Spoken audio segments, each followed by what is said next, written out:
We are. Hey, this is so fun. Now, on the laptop that I run the thing on, it went live, but the other machine I have, it's still saying scheduled. Either Uh, way, I'm Brent Leary.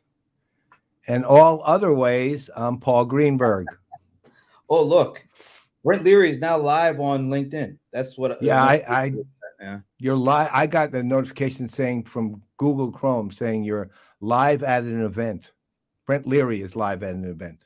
Is this show an event? Are we? I mean, We, really? Is that's it? right. I thought we were a journey or a destination. I don't know which one ever is cooler now.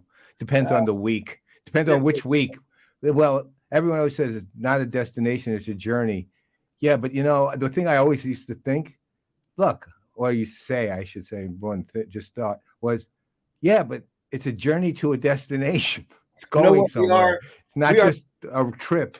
we are the CRM players, and we are an experience. Oh, there we go. How about That's that? right. And look at That's this. right. We've got an upset already.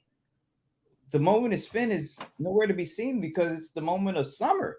It's the moment of summer. Summertime. Oh my God. It's summertime. How you like that? I like it. It's summertime. I mean, I like it, but where's Sven? Well, Sven is actually There he is. No, Josh got in before. So this is like a complete upset going on right now. Well, I think when the Brohammer comes, everything just gets in the upheaval state. Although I think when you put up Sven's comment, which is showed up, we might understand why he's a little late. Well, all I know is Steve Jobs and CRM Playaz. Well, this is either Una Luku Kuku Kuluku. I thought that like some Star Wars stuff. No, this is either this African. It's an African nation's dialect. I'm guessing it's an African. It's not. I don't know if it's Afrikaans.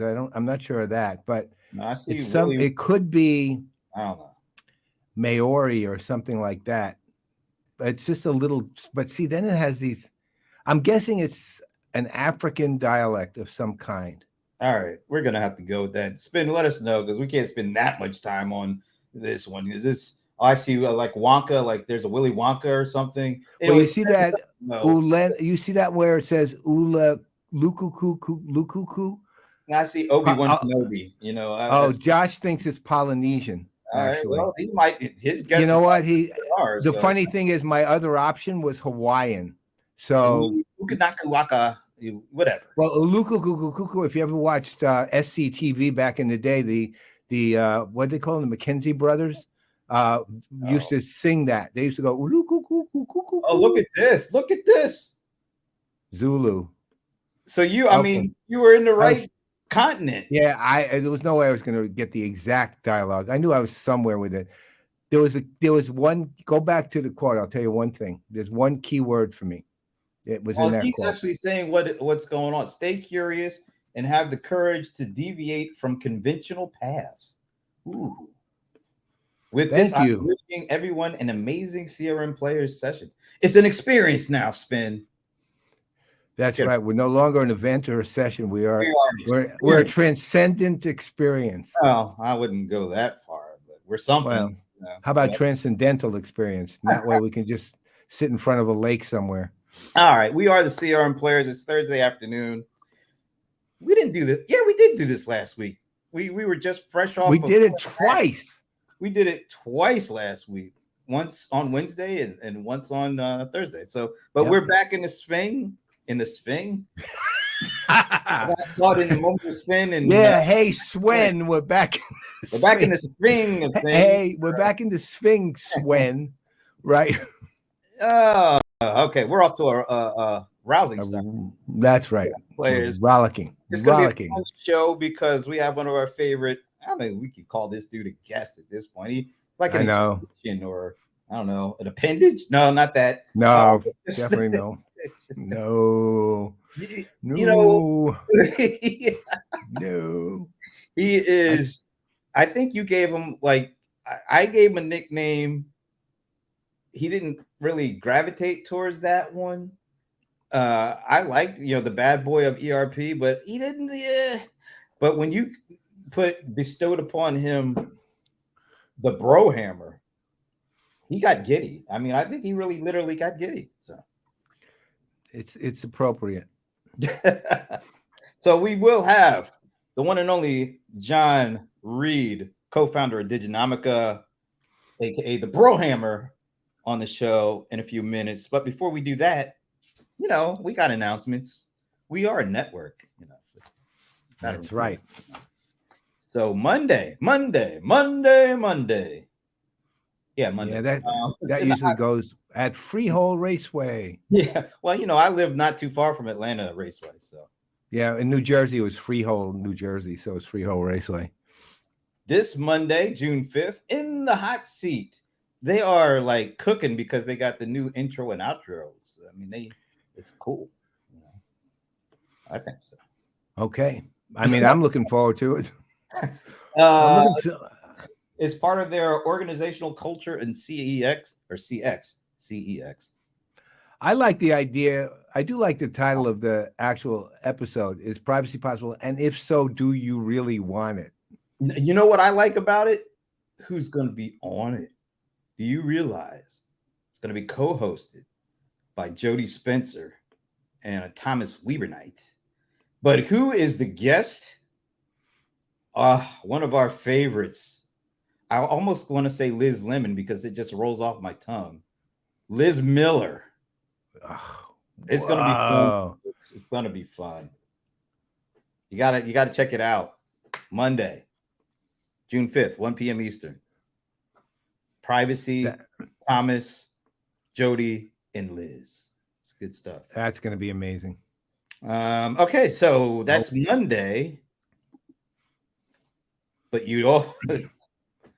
are you getting geared up for this? It's not that far away now. Yeah, it's kind of weird, actually. I wasn't, but I am. I am. Well, it's what as you so rightfully said, it's our first residency in Las Vegas. A short one. Because what I found out was Wayne Newton is going to be out of town that week, and they needed some people that had the right stature to fill in for him for the week. And I thought we were filling. They lied to us. I thought we were filling in for Cirque du Soleil. No, not with my knees and back and all that. That's my knee also. Now that I'm on steroids for it, I literally took 6 pills this morning to deal with this knee. Jeez, well. Oh yeah, well, let's put it this way: if I start breaking out in sweat throughout this entire episode, you'll know what caused it. Josh, no, you have not missed the Bad Boy Brohammer, not yet.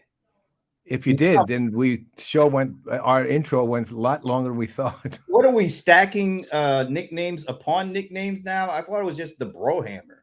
Now he's the Bad Boy because see, Josh is trying to push them together. I had the Bad Boy of ERP. You had the Brohammer.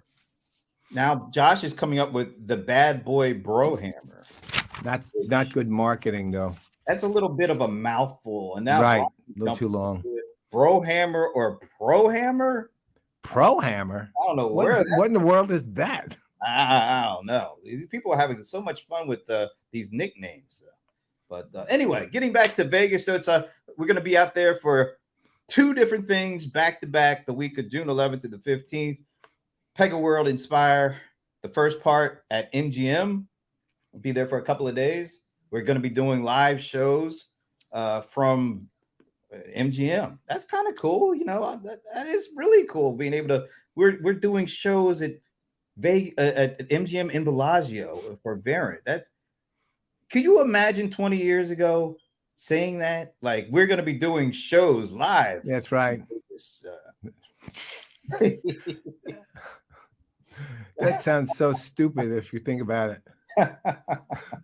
Oh, look at this, Larry Nelson, a fellow Rams. Larry, man. Yeah. It's good to see another Rams fan, particularly how bad this last season was. But anyway, I digress. It's all right. New season coming. Well, weirdly, not that far from now. I don't know. That's how fast this year is going. But anyway, so we will be out doing shows at both Pega World Inspire and Variant Engage. Be on the lookout for more details around that. Do I have anything else? Oh yeah, quickly. Salesforce came out with their numbers last night. Did you see this? I saw a notice for it. I didn't see the actual chart. Well, I mean, I love Seeking Alpha because they always give you the transcripts from the earnings calls and the presentation. So this is the presentation. But this is all public information. I didn't, this ain't.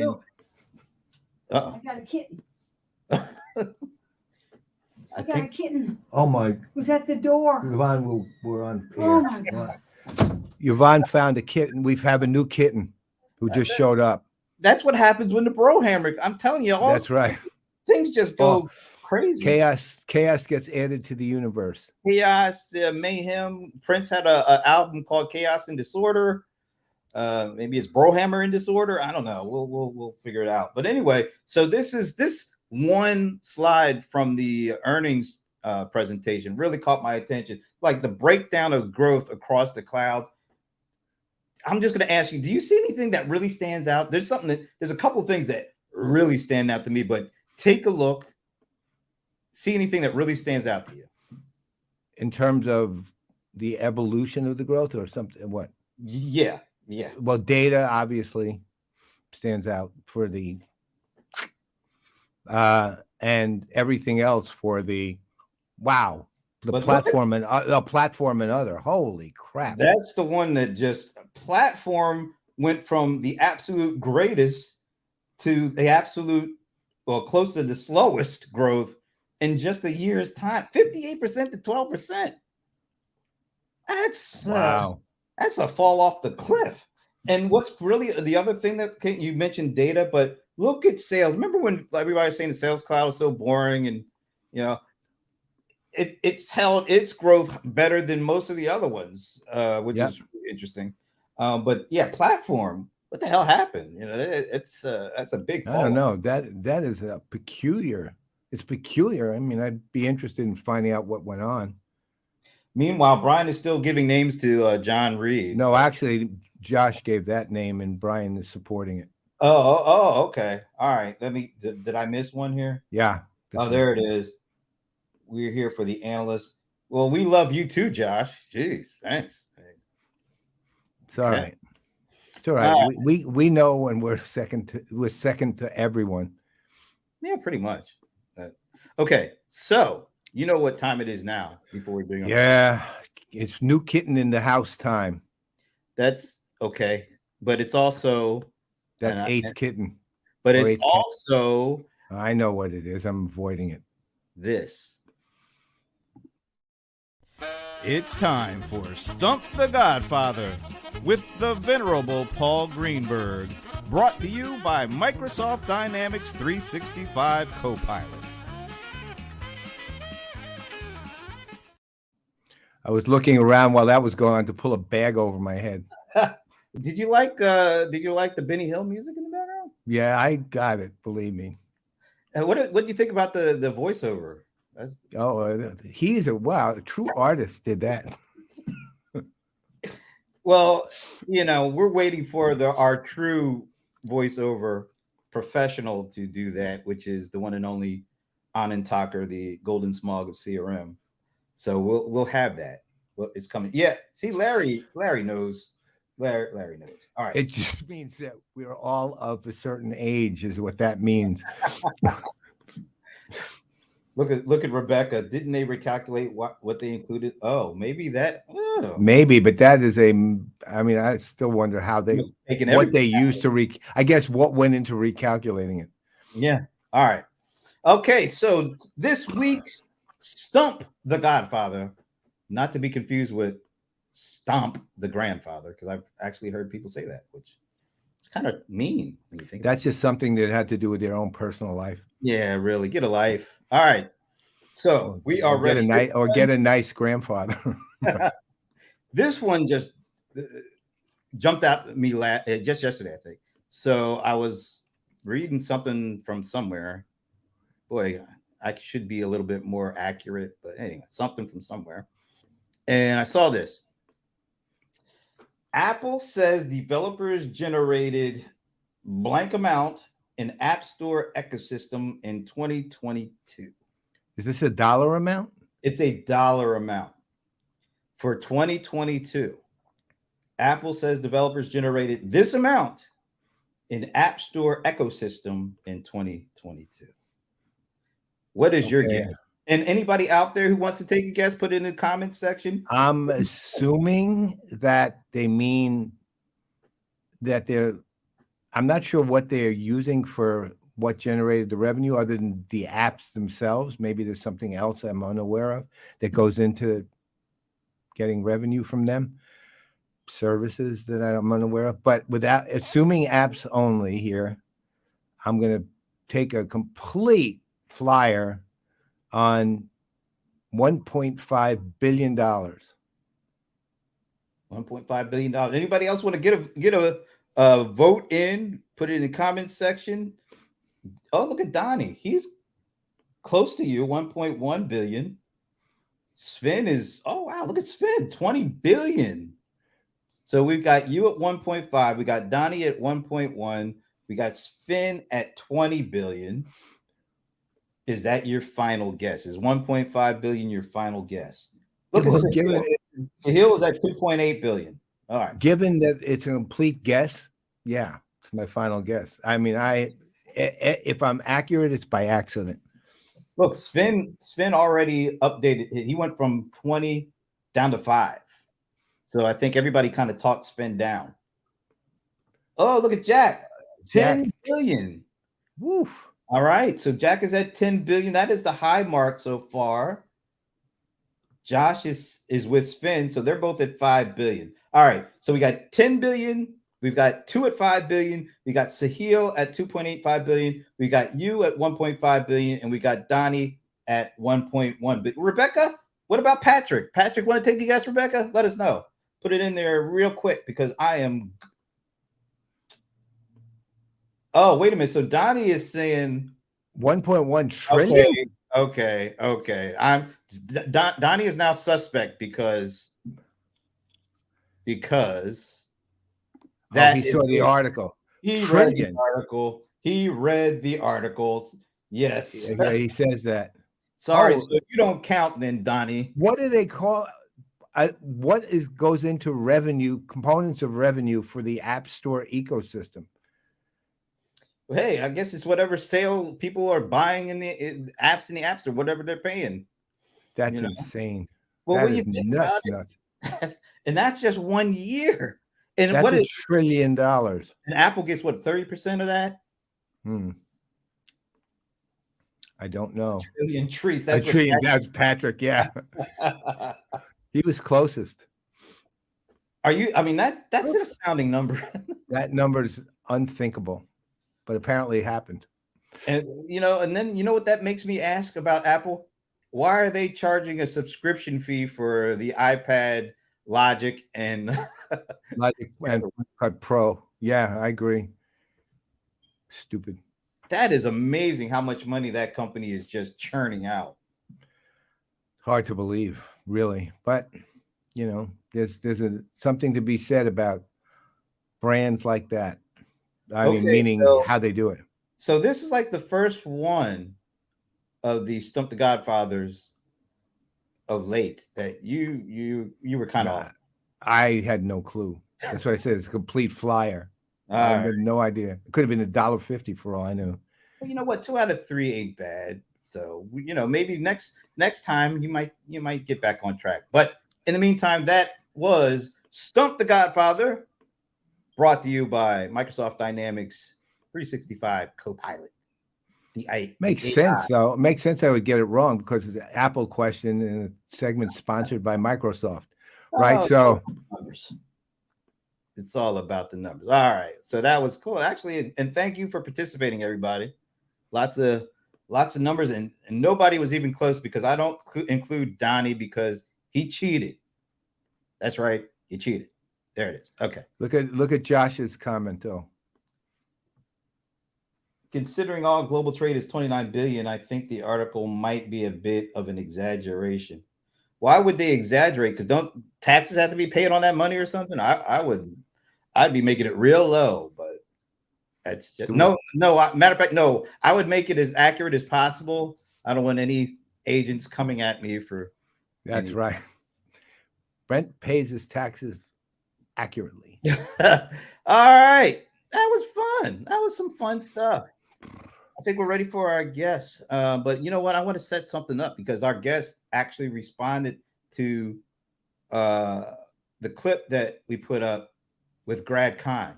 So why don't we play the clip, see what our guest responded to, and that funnily enough, Josh also responded to this, and then that will allow you to roll into the actual introduction.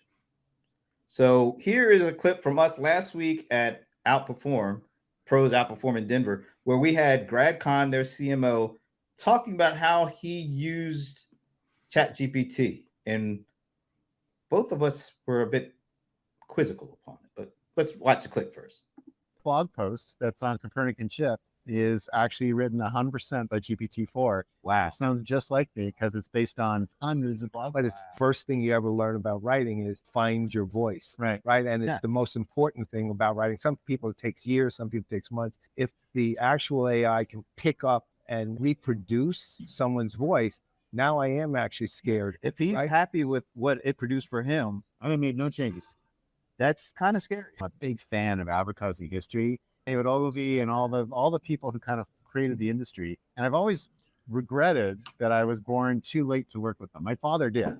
So what I'll do is I'll write sort of a barf sentence, and then I'll take that, which will be conceptually correct, and I'll put that into GPT-4. I'll say, rewrite this as a shorter headline in the voice of David Ogilvy. It gives me a David Ogilvy headline. And then I look at them, and one's usually like where I want to go, and then I might edit it slightly, and then in the website it goes. But do you feel a little bit cheated? Because you know it's not David Ogilvy doing this. No, it is David Ogilvy. That's the thing. Based on all of David Ogilvy's writings, right, there's a lot of, Yeah. this is kind of how he would say that thing. All right, that's enough of that. It's not David Ogilvy. I'm sorry. It's not. And funnily, there's a couple of people that responded to that, and it just so happened that Mr. Greenbaum is one of them. He read the ChatGPT post as well as the one that Grad actually wrote himself. Grad, you're a good writer. Don't cheapen your brand by allowing AI to churn out low quality work. And that was kind of followed by the one and only Jon Reed, who said, no offense, but I read the post and I'm not scared in the least. I am a bit sad that people are conflating the power of AI, which is indeed very powerful and useful, to overrun the authentic beauty of true human creativity. I wouldn't want to. I just don't want to believe that ChatGPT could take my voice. I don't know about you, but Look, I tried all of that. I did exactly that, and I have plenty of writing out there too. And the reality is, it doesn't even come close to my voice. It's not even vaguely related. It's not really trying anything. It's the problem any AI is going to have with voice is the nuance of the voice itself, right? I mean, there's a lot that goes into voice that has nothing to do with accumulated material that it finds, right? There's an organic aspect to it too that AI, at least not at this level, is going to be able to pick up. I don't care what ChatGPT you're using, and I didn't see it with me in the slightest. And it churned. And if you read the material that most of these turn out, it's just mostly marketing. It's buzzworded material that it finds with a lot. Let's say this: it's looking at frequency more than it is looking at quality of or voice. It's looking at frequency far more than it's looking at voice. Okay, right. That's all. All right. And so, we saw the quote, the response from the one and only Jon Reed. It's time to bring him out. We talked about him so damn much. It's almost like he's already been out. But yeah, so let's just end the show early. So I turned things over to the venerable Paul Greenberg to do the official introduction. I think I've made this introduction like 5,000 times already, right? I mean, Jon, look, Jon's one of the best in the business, and the business being as an analyst, as a thought leader, now project authority, and we'll get into that later. Yeah, he is, even though he's he's been historically known for his ERP savvy.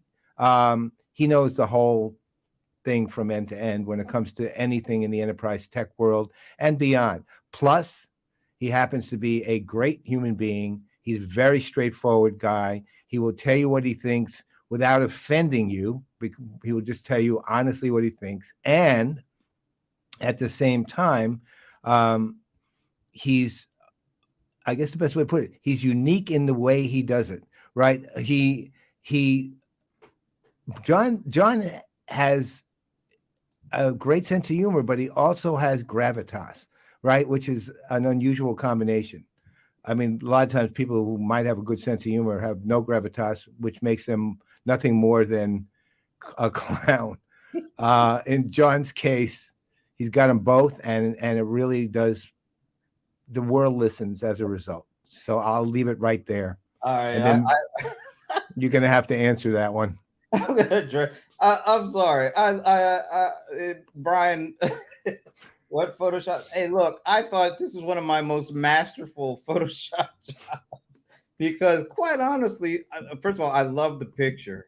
This is a legit picture, an actual picture, but it was so low res and grainy. It was like next to the Zapruder film. This looked, really good, but that might have been it. So I took a little liberty, and added a little Photoshop, made it a little of a I don't know, cartoonish look, but he looks good. But the thing is, the squint. I was really more focused on the squint because it reminded me of something. This is the actual picture, so you can see the great. See, and we used this in a promotion from a couple of years ago. We did a crossover, and I just love the picture. But this is what it reminded me of. Is he going for the Clint Eastwood squint? I mean, nobody does the squint like Clint Eastwood. I mean, it's hands down. But it looked like somebody told him to do your best, Clint, and that was it. Maybe we can ask him. Why don't we ask him now? Here he is. He is finally here. The Brohammer, co-founder of Diginomica, or now is it the Bad Boy Brohammer or something like that, or the Brohammer? I don't know, boy. It's Jon Reed. Wow. I don't know if I could duplicate that intro, and I don't know if the world ever needs to see that intro again, actually, but I can't promise not to offend anyone today, but I'll do my best. But you got me running in hot with that example. I just want to say real quick that if this generation of AI can mimic your writing style, then your content sucks. I'm sorry, but just got to put that out there. Anyhow, the picture, well, I think it's a legitimate Angus Young ripoff, actually. That's pretty obvious. So, but I really love the John GPT thing you did with that. It reminded me of those robot Zuckerberg pictures. So that was all old school. Maybe I'll just send John GPT into video next time and just take the afternoon off, because I could be chilling right now. Well, first of all, thanks for taking the time to do this. And I know the main reason is because you just came out with, you guys call it a dbook. Explain what a dbook is and talk about the dbook that you just wrote. Cool. And by the way, this eventually circles back to the AI conversation too. So for those who want a little more of that, I think we'll end up circling back to it kind of. But so basically, Diginomics has been around for 10 years. And I think about 6 months in, I started lobbing these tough love hand grenades over the side to marketers on what they're doing wrong, and reflecting, I think, a fundamental view that I have that sales and marketing needs to drastically change. And unfortunately, it really hasn't. And the roots of the need for that change have to do with how the buyer has changed. So basically, the enterprise buyer has changed dramatically, but sales and marketing have not. And we can have a longer conversation about that if you want. But anyhow, so as a result of that, I started kind of throwing out these rants. And the really cool thing about the online world, and the reason why I'm so passionate about this kind of thing, is because it brings you into relationships, right? And so after I started doing these, these really smart people started pushing back and giving me new ideas, including Gartner's Hank Barnes, who's like really one of the key voices around, what enterprise buyers really care about and all the data he's compiled on what enterprise buying looks like. So anyway, and then we brought someone on board, Barb Mosher-Zink, who's our digital marketing lead writer at Diginomica, and she knows a lot about how to scale this kind of work inside of enterprises, which is a really good gut check for me, because you could never accuse me of being, some guy working inside of enterprises all day long. I don't do that. I'm a startup guy. So we had this great dialogue, and anyhow, over the years, I just started realizing, you know what, John, like, if you're going to like give people such a hard time about this, you need to propose like a meaningful alternative, and you need to do it in a way that resonates. And so what I try to do in the so-called dbook, which you can get that online on diginomica.com, Informed Buyer, you can like sign up for it, short free sign up. If you don't want that, you can just read blogs, because there's about 100 blogs on this topic that I wrote. So whatever you prefer. But anyhow, like just put it out there and propose a meaningful alternative that resonates. And so that's kind of what I did. And it kind of, the end of the dbook brings to a head two very different visions of how to respond to the modern buyer. So one of the things that you kind of thematically establish, I guess, in the beginning of the book is attention economy. And, there's a lot of discussion on that. How it has been over the years. Is there really an attention economy? What does that actually mean, et cetera, et cetera? And I mean, you're using it in a slightly different context than it's been generally used. So can you dig into a little bit? Because ultimately, it seems to be the foundation for your proposed new framework, really. So. Right. So I think part of what's going on when I use this phrase informed buyer, it's a little bit of a problematic phrase, and Hank Barnes and I have had some debates about this, because is our buyers truly informed? And I guess what we need to say is that information is imperfect, right? Like none of us know everything. We're struggling through fake crap all the time and trying to make sense of things.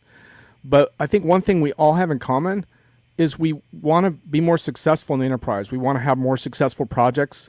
We want to be a part of those in some way, right? Like even y'all, you're not inside of companies, but you want to be attached to companies and vendors that are doing successful things and helping people. We all want to do that. And so what's changed, obviously, is that buyers are much more autonomous. They have much more access to information, peer review communities, conferences extend online into more discussions, and they end up hanging out with people with strong opinions like us and get different outside views. And so they get a little more of a BS detector going. And then the contrast is that we're all very busy, right? And so there's a couple things going on there. One is that we're distracted. So there's an interruption thing going on where, like, hopefully everyone's watching, but probably half the people on the channel right now are getting text messages. So are we compelling enough to keep people listening, or are they going to just maybe catch this later, but then they're going to get distracted again? So we have to kind of confront this problem, which is so different than the early internet, where if you really liked a website or a video show, you would just kind of follow it and come back again and again. Now we need different ways of getting people's attention, not just once, but repeatedly. So that's part of it. And then also just this sense of like, yeah, the attention economy, I don't know if I totally buy into the phrase, but the concept is that all the time we're looking for stuff. Some of it is entertainment, so kind of one of my core precepts in this is that B2B marketers, one of the ways they get this wrong is by trying to entertain people. And I keep saying, like, don't compete on entertainment, because you're competing with Game of Thrones, Breaking Bad, NBA Game 7. You're not that good at entertainment. Sorry. What are you good at? You're good at being relevant. You're good at solving people's problems. And you have all kinds of people inside your company that are experts in what your customers are going through. And too often they either have muzzles on, or they're not sharing enough, or they're not given a platform to do that. And instead you're trying to buy influence, but the ways of buying influence are less and less interesting. who wants to read a 65-page white paper anymore? I just wrote one. So now my challenge is but I tried to make it like this no bullshit, really entertaining thing, but like, it's still a white paper, like buying people's attention through sponsored studies and quadrants and trapezoids and all this stuff. Like they're losing the biblical status they once had. And now it's getting harder to buy people's attention. Now you got to earn it. Well, how do you earn it? To me, that's the fundamental question. So let me throw something out relative to that. I mean, you know, the historic approach to the attention economy and earning, to your point, trust really, and earning that attention is, well, you have to, you know, there's so much noise out there. We have to create signal, blah, blah, blah. And my contention, honestly, is that's what it used to be, but there's also a lot of signal, right? You have to separate signal from signal, and that's harder, way harder. And to your point, you know, it goes straight to how valuable is your content to me, whoever I am, right? And so I'm wondering your take on that. Yeah, I mean, a lot of it is knowing your audience and what they care about, and knowing the themes that are really important to them, and establishing deep expertise in that themes. And then for companies, a lot of times it's also being humble and realizing sometimes your job is to facilitate those conversations and not be the one controlling everything. Two examples that really jump out to me on how B2B gets this wrong. And by the way, I'm using B2B as shorthand. You could also say it could be complex sales, because some B2B stuff is pretty digital and straightforward, and some B2C stuff is complex. So however you want to phrase it, we can have a talk about that. But anyway, this notion of B2B sales means there's multiple stakeholders involved, and these are generally not impulse decisions. So the idea is that if you're not a trusted entity, like, how are you going to be perceived as relevant? And especially given the fact that, you know, only 1 out of 5 buyers are in buying mode at any time. And all the methodologies are about this funnel and awareness into the funnel. But it's like, well, what if you're not in the funnel? What if you don't care? What if, you know, but suddenly next month there's a merger, and now you do need to acquire a new product as well to manage that. Whatever. The point is, it's constantly changing. So how do you do that? Well, you got to become part of the trust networks of these buyers. And to your point, how are you going to do that? You're not going to, viral tricks aren't going to work. And you know, it's like, it's interesting because you'll go to a trade show, and all you want to do is, you flew halfway across the country. You just want to get to know some new people that share your concerns. And you go to the networking reception, and you can't hear each other because there's some hipster DJ cranking out jams at like a 20, megawatt volume. And it's a total misread by the vendor of the situation, right? Which is that they need to just step back and don't worry about entertaining people and say, hey, we brought you together. Go at it. Have fun. Like, get to it. And the other thing I think about is just the way vendors lose track. They want to entertain too much is like, they want to overproduce things. It's like the overproduce and overcontrol problem. And B2B buyers, they want authentic conversations. They want to get to the bottom of things. They want to understand what really works and what doesn't. So the more you overproduce things, the worse it gets. And I don't want to knock like production values, because you guys have some great conversations about that are really important. But it's more about the overproduction of the content that becomes the problem. Well, let me take offense just a little bit with the DJ slander. I don't know if that's necessary, considering I'm an old DJ myself. So. Well, yeah, and look, I mean, DJ parties can be a highlight for an attendee, right? So there's a time and a place for a DJ, just maybe not at the networking reception where you're trying to like get to know people for the first time. But the other part of this is you mentioned like Game of Thrones. I mean, a lot of people that are business executives watched and like Game of Thrones. So are there things that can translate from stuff that the popular stuff that people watch for entertainment value? Are there things that they can bring over and integrate into the stuff that they need to put in front of prospects and customers in order to get them to like and maybe trust, instead of going the traditional bland route that a lot of them are still kind of caught up in? Well, look, I mean, there's some stuff in the dbook about this, because I do think there's a power to storytelling. And to your point, like, all of us can think about narratives. And if Alan Bergson's on here, he could probably start typing into the chat, because he's your go-to person on this topic. And I actually linked one of his pieces in my dbook on corporate narratives, but we can all relate to storylines. But part of what I think a vendor needs to do is to tell their story in an open, transparent way. So instead of coming on stage and saying, hey, we also have awesome generative AI, it's so amazing, it's going to be incredible for you, maybe talk a little more transparently about, hey, we were really shook up when we just saw this announcement. Frankly, it took us a little by surprise too. Like, the reason that Game of Thrones is compelling, Brent, is because you see characters when they're vulnerable and when they're not perfect and when they are imperfect and when they're trying to get somewhere. So if you're going to use that as a storytelling example, you need to learn how to make yourself a little more vulnerable as well, so people can relate to what you're doing, instead of coming off as like, oh, we got all the tech figured out, we're going to sprinkle this on your projects, it's going to be magic. Yeah, there might be a few extra licensing requirements, but we'll worry about that later. That doesn't really fly. But one thing I will say is that,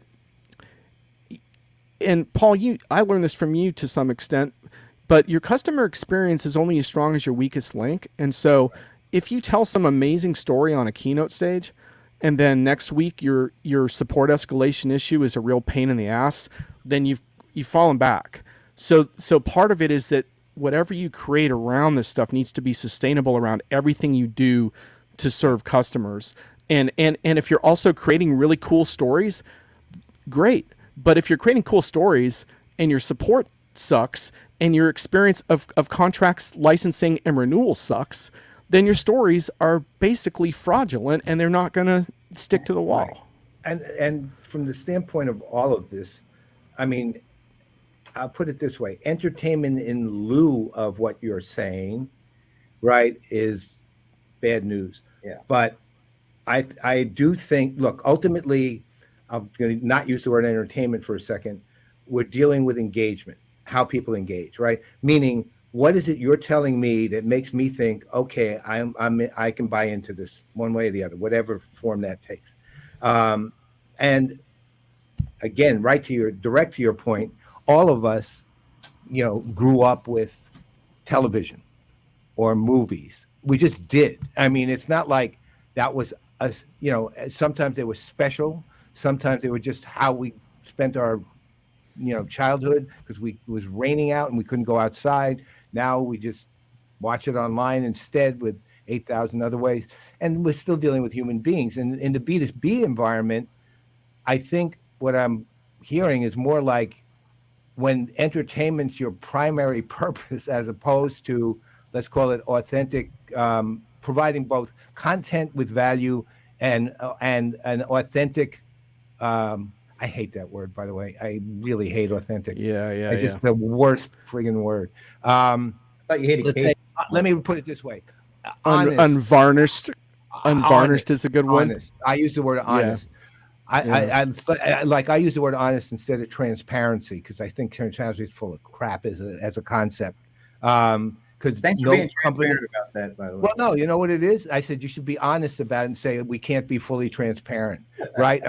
Right. So, and that's literally the difference right there.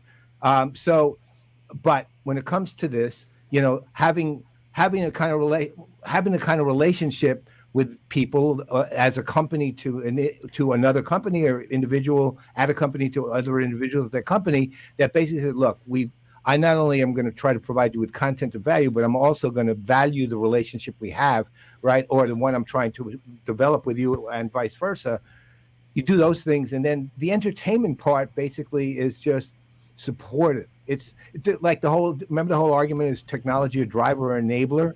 Well, entertainment's an enabler. Okay. It's not a driver, and it's not a primary enabler. It's an additional factor that reaches people emotionally and allows them to engage in a better way. That's what, if it's used right. Right. And you can redefine entertainment a little bit if you'd like, because some of this is semantical, but like in chapter 5 of the book, I include what I call some winning examples of this, and a couple of them are actually from your shows. And one of them that I was really struck by that I used in that was, do you remember the time when you were doing that big sort of gathering of different vendors, and Bob Stutz totally went off on the problems with enterprise pricing. Yeah. And it was totally unexpected and unscripted, and it had that jugular experience. Now, to me, call me crazy, but in a B2B context, that's entertainment. like listening to someone that I respect and find interesting going totally off script. Like, and at the time he worked for a big vendor. So this was not just some independent person like us saying something a little off color. This was a vendor saying our pricing in our industry is deeply flawed and customer hostile. That was a big deal at the time. And so to me, like when you create that kind of environment like you've done on some of these shows, it's a good example of it. But it's not just attention, it's also trust, because this is how trust is built in our industry. And the magic of building virtual trust is really cool because you know, you can meet people that you've never met that have watched your show for years or read your stuff for years, and it's almost like you're old friends because you've had all these online interactions. And that's a magical thing, and it applies to enterprise buying as well.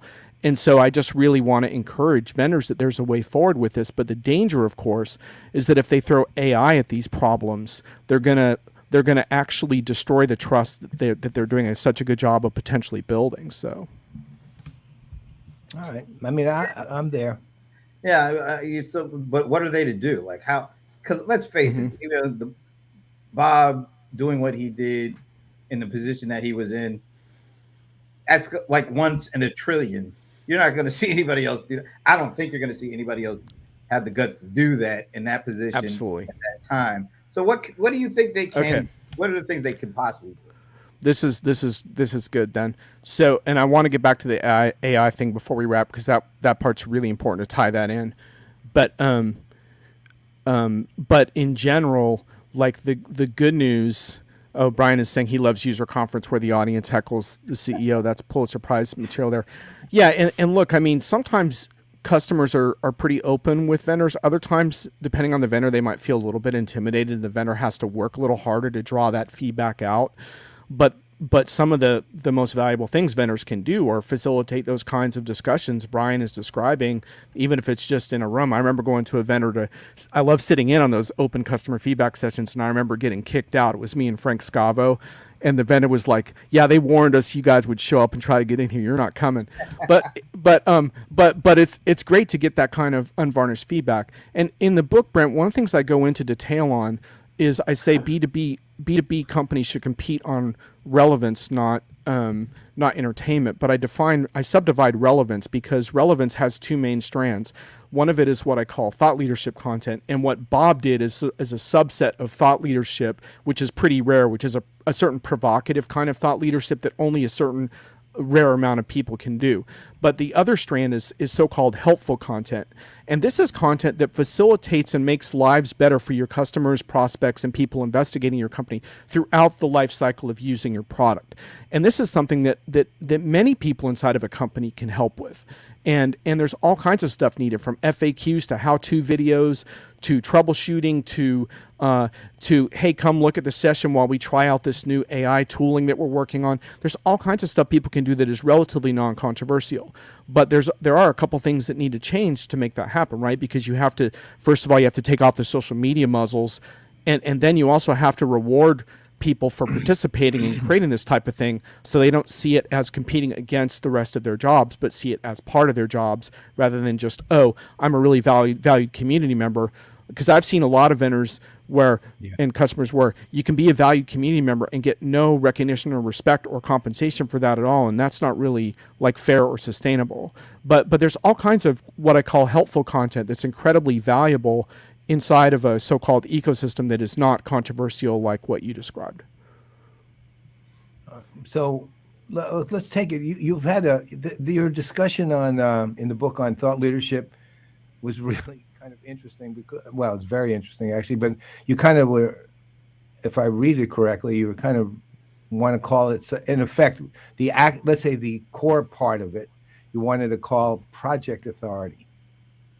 I'm oversimplifying probably when I'm saying that, but I'm trying to, can you provide some clarity on that? Because on the other hand, you do talk positively, multiple points throughout about thought leadership, but then you basically said, well, thought leadership's a bit abstract. And I understand what you're doing. You're making it very practically applied in the idea of project authority, although I'm not sure the word project really does it justice. But can you discuss that a little bit, just the whole thinking behind that? Yeah. Brian Summers says marketing can't deliver credible, relevant content because they don't go to customers' clients, sit with them, and learn the real problems customers face and see firsthand how messy their firm's solutions really are. I think that's true to an extent, Brian, though I would argue that good marketing people do get in front of customers and do listen to them and do learn. But the other thing that's really important for marketing people and is to take pride in their ability to facilitate things, even if they're not the experts in them. And so instead of like having to over moderate a panel, for example, why don't you let your own customer moderate your panel, and don't do the over moderated thing, or instead of asking a bunch of canned questions, open it up to the audience right away. So there's different things that marketers can do to become more like facilitators and less like blockers to the kind of conversations you're describing. Paul, what you're talking about is interesting because what I talk about in B2B as a way of getting sustainable attention is topic authority, where you become an expert in a particular topic. And this is important because, let's face it, we're all really busy. Some of the content we create, even if we think it's really cool, it's going to hit the wall. No one's going to pay attention. It's kind of discouraging. Yeah. So what do you do about that? And part of that is I wanted to encourage people, don't give up on it. If you're passionate about a topic that you think is relevant to your customers, like press on. Maybe the blog didn't work out, but maybe a webinar and video series will. Like, keep going, do a study, and keep building on it. And the reason I brought in project authority as kind of a subset is because a lot of times vendors who are working with customers actually know more about the actual projects than the analysts do. And so, in other words, an analyst might have a very convincing thing about AI for customer service. That's fine. They know the topic well. But you actually have worked on projects in that area, which they have not. So part of the reason I use that term sometimes is to encourage vendors to realize that they actually inside their company have people that understand customer problems even better than analysts do. And that's the impact of so-called project authority and exposing that. And where I challenge vendors and where we work with them with our partners on Diginomica sometimes is around, can you now extrapolate this beyond one or two projects and really start to derive trends and lessons and mistakes over multiple projects? Because that's where it really starts to become powerful learning material for other companies. But just real quick on the AI thing, when I did this, I framed this whole paper around two concepts. And I'll give Matthew Sweezy a shout out because he really helped me to crystallize this through his podcast series a few years ago, the Electronics Propaganda Society podcast. And he eventually was good enough to have a big argument with me on video. I think you were there, Brent. But the whole thing is around, I present this vision that we need to build opt-in communities around our brand. And the opt-in community is a way to move. It starts with opt-in audiences, but then you want to get people interacting around the content and really becoming a dynamic community. And some vendors are better at this than others. But the reason the opt-in community is so valuable is that now people are saying, I want to be a part of things. I want to give you my data. I want you to contact me in the future.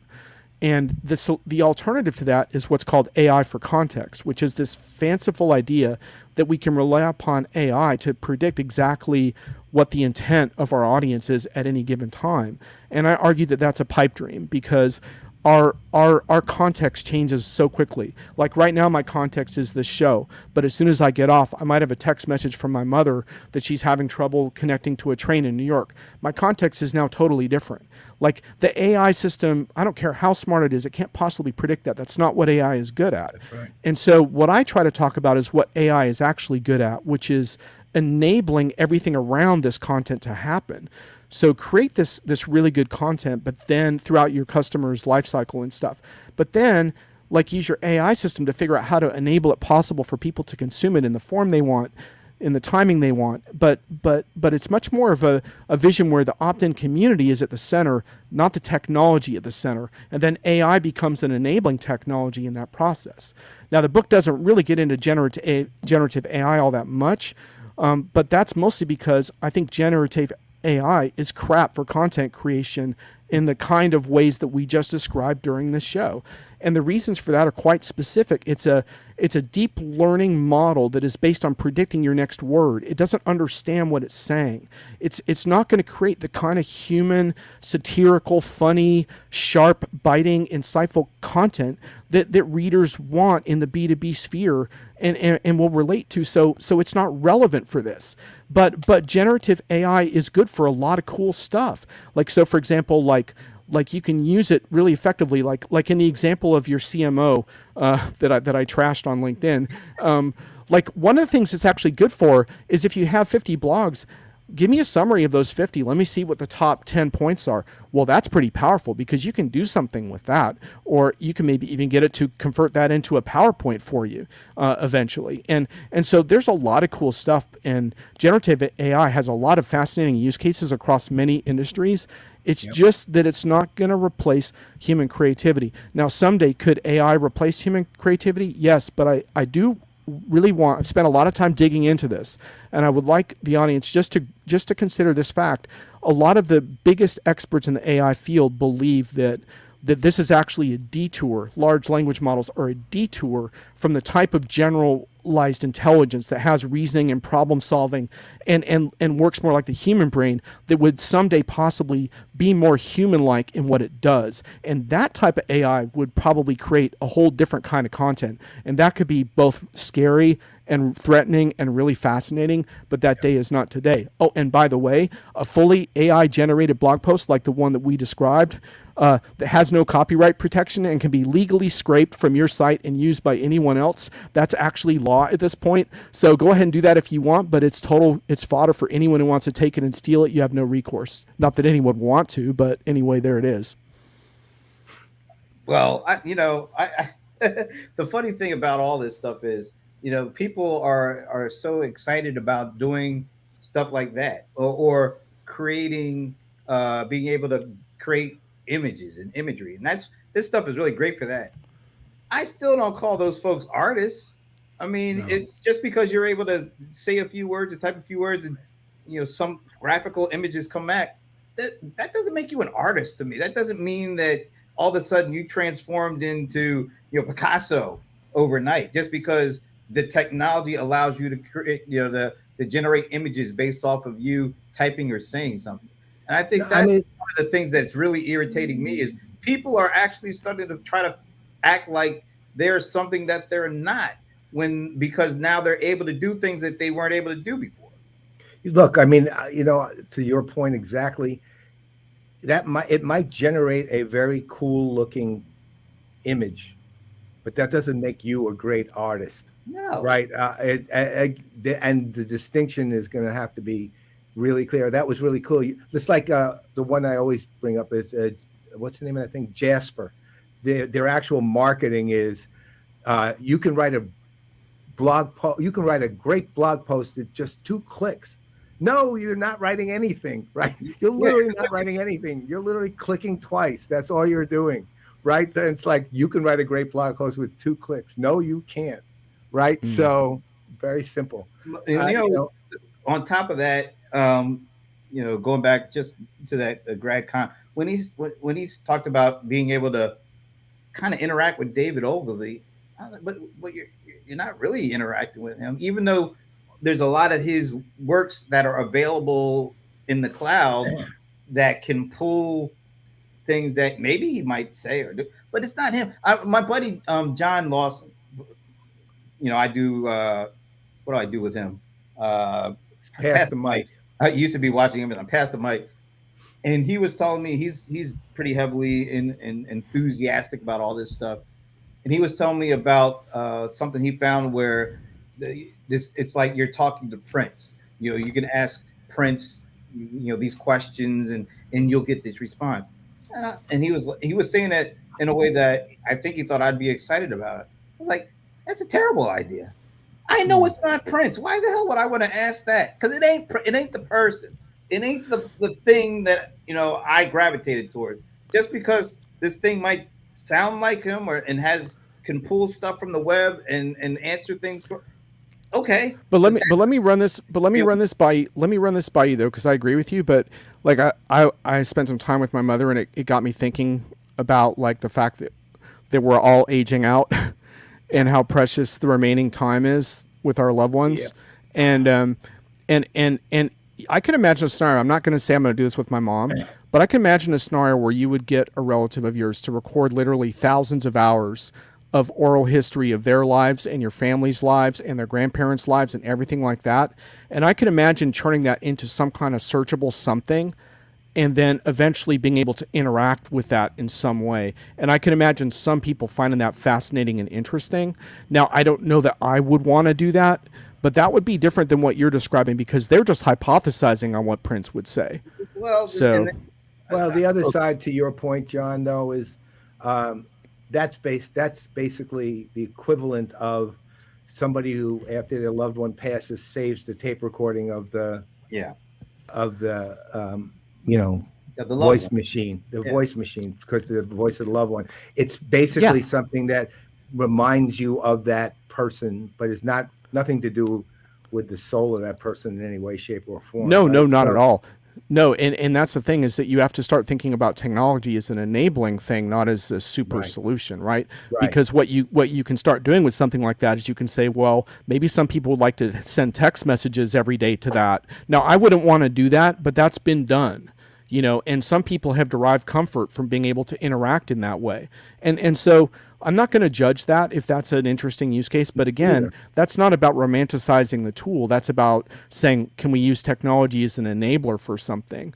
I do want to say from Antonio's perspective around there's so many unknowns. I think that's one of this is all still a big unknown. Actually, not really. Like large language models are not really a big unknown. I mean, the only question is whether adding additional scale would make them more sophisticated. There's a lot of debates around that. I don't happen to think it will. What is a big unknown, though, Antonio, is what happens in the future of AI research and development, because there's a lot. This is only one strand of AI that's being emphasized right now. There's multiple strands of AI that have been either neglected or are in labs right now in various phases. So that's the big unknown, is what happens when you start to combine these entities into something else. But for now, we have time to kind of try to help everyone understand what we can do with this and where its limitations are. And I hope we can use it in a way that makes us better people and makes it better to connect and makes us more articulate and more human, not less human. And I hate to see when companies are planning on using this to fire a bunch of people, because that's really stupid and that's not what these tools are good for. Right. I'm going to have to drop the Brohammer on you, man. It's just pie in the sky. Where's the Brohammer? The Brohammer? This is too man, I said that anyone who uses these tools to create content is creating crappy content. That's not good enough. You were good enough. Don't Come worry. on, man. We'll give you the look. I'm trying to mix the bro and the hammer. It's not just the hammer and it's not just That's the bro. right, the Come bro on, hammer. man. I mean, come Amen. on, Brand. I mean, there's got to be a little bit of a mix there. All right, I'll give you a pass because I know you're still hurting from. Well, look, you're one of the few who have the lifetime pass of being a Boston sports fan and still being invited back. Yeah, and I felt so bad when the Celtics lost that 7. Oh, wait a minute. I actually was rooting for the Celtics. John, I will tell you the truth. I was rooting for the Celtics.